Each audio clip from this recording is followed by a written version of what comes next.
good at sharpening the minds of the other speakers. Next one, reflect on what they learned. అదే క్లియర్గా మనం ఏం చేయాలి, reflect చేసుకోవాలి.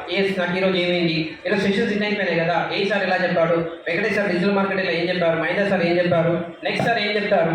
ఈ రిఫ్లెక్షన్ చాలా important. When you reflect you see the results. If you are not reflecting you won't see the results. ప్రాక్టికల్గా మనం చేసినప్పుడే మార్పులు వస్తాయి, కూర్చుంటే రిజల్ట్స్ రావు. మీలో ఎంతమంది అసైన్మెంట్ చేశారో నాకు తెలియదు, కానీ అసైన్మెంట్ చేస్తే మాత్రమే రిజల్ట్స్ కనిపిస్తాయి. చేయకపోతే దయచేసి అసైన్మెంట్ మళ్ళీ చేయండి. It's my kind request to every one. Okay, next one, don't prolong the session. ఎప్పుడు మన సెషన్ టైంలో అయిపోవాలి, దాన్ని ఎక్స్పాండ్ చేయకూడదు. ఏమవుతుంది, ఎంత బాగా చెప్పినా కూడా నిద్ర వస్తుంది. అవునా కదా, మీకు నిద్ర వస్తుందా లేదా, రావట్లేదా అంటే నేను ప్రొలాంగ్ చేయట్లేదని అర్థం. So clap for me once, every one please clap for me. ఒకసారి నాకు ఈ క్లాప్లో తేడా కనిపిస్తలేదు.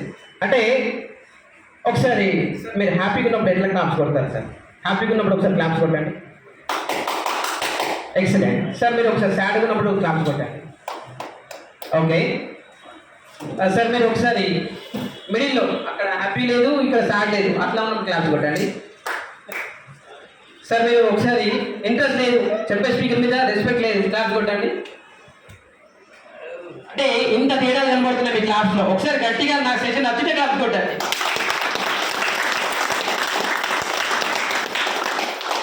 సో ఇది కూడా లర్నింగే. మీ క్లాప్స్ ఎంత తేడా ఉంది చూడండి. క్లాప్స్ కొట్టండి అన్నప్పుడు ఒకరు కొంతమంది కొడుతున్నారు, కానీ సో ఈ క్లాప్స్ ఎందుకు కొట్టిస్తారు తెలుసా? ఒకటి మిమ్మల్ని ఎనర్జెటిక్గా ఉంచడానికి, ఇంకోటి ఆ క్లాప్స్ మాకు బూస్టింగ్ అనమాట. మీ క్లాప్స్ కొడతామంటే మాకు ఇంకా చెప్పాలనిపిస్తుంది. Okay, yeah, thank you. Claps once again.